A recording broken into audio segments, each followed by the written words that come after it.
Hello and welcome to Oasis Compassion Agency. I am so glad you decided to be part of our great team because great teams make great organizations.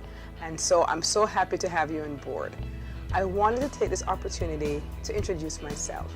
My name is Sharon Gill and I'm the founder and CEO of Oasis. Oasis began in 2003 from a dream I had. And we began in a small location at Palm Beach Baptist Church. We began a food pantry and a small clothing center. In 2004, with the aid of a generous donation, we moved our operations to Green Acres here on 10th Avenue and opened up a 1,500 square foot retail space. That time, that housed all three components of Oasis in the same building. We had a food pantry, a thrift store, and we began a small career center in the one location. Over the past 5 years, God has blessed us tremendously, and now we operate 3 independent locations covering 6,000 square feet of space. And so today I want just to go over a little bit about our vision and our mission because you're going to be part of it, and so I wanted you to hear from me what my expectations, hopes, and dreams are for this organization and for you as well. Our vision is to have a positive spiritual and economic impact on our community. We want to be known for changing lives in our community. And our mission is to help the less fortunate, the impoverished, get to their next level. We identify their roadblocks to their success, and we help them to devise a plan to overcome them. And Oasis is guided by 6 real core values that drives us. And I wanted to take this opportunity to discuss that with you, the setting. Our first value is honesty and integrity in all our dealings. What that means is that Oasis is a public agency, and so we are given donations from various people for our food pantry, for our thrift store, for financial donations, and the public expect us to be honest and to do our jobs with integrity, and that's a moral code that we stand by. And so I wanted just to impress upon you how important it is to be honest. I am not a micromanager.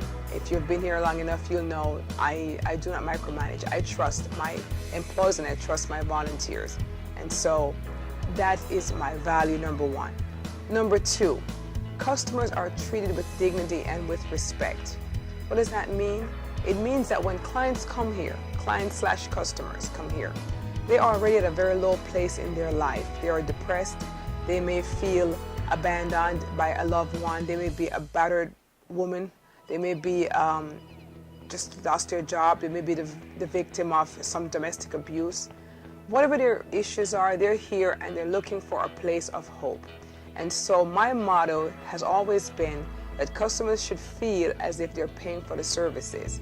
So we want them to be treated, and I want them to be treated with a lot of dignity and with respect. They should feel no difference here getting free services than they would if they were paying exorbitant prices.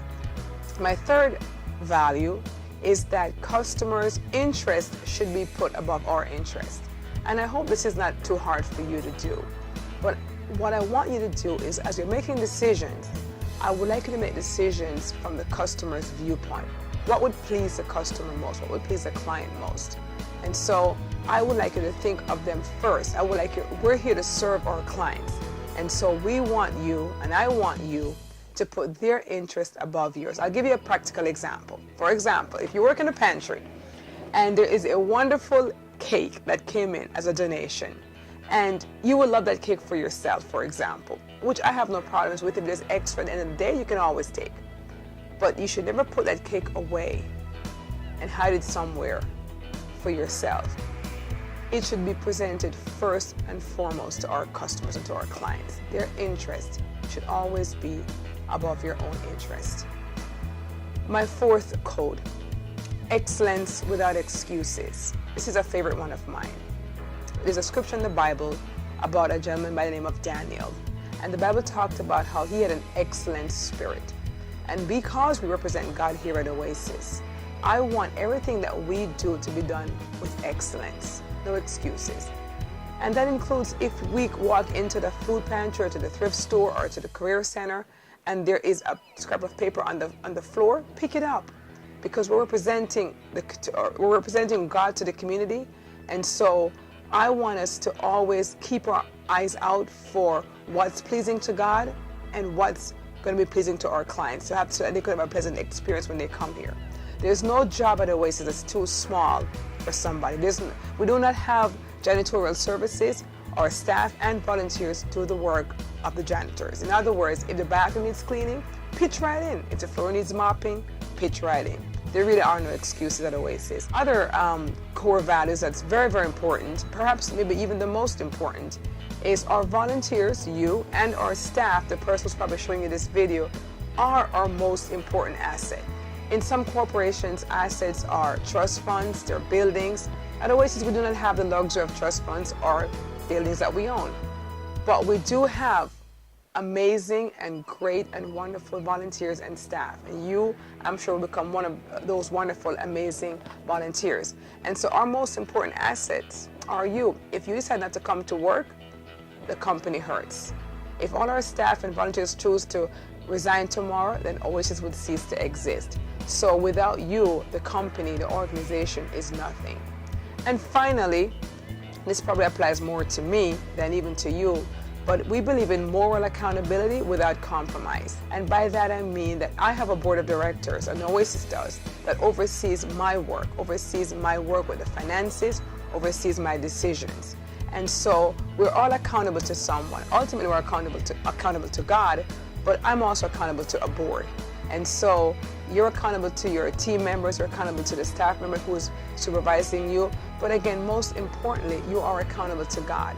And one of the scriptures that I've used to demonstrate that principle is taken from Colossians chapter 3, verses 23 to 24, which says, basically, work as if you're working for the Lord. That it is the Lord who gives you your reward. And if you work that way, if you work as if you're working for God, that God is your ultimate boss, then I have nothing to worry about. And so I just want to welcome you on board, and I hope to see you in person soon. I have an open door policy. I work at the Career Center, and you could come any day, pop in and see me Monday to Friday. And if I don't get a chance to see you for some reason, I hope to see you at the next volunteer event, and if not, at the Christmas party, typically at my home in December. God bless you, and thank you again for being part of our wonderful organization and part of our great team. I look forward to working and serving the community with you. God bless.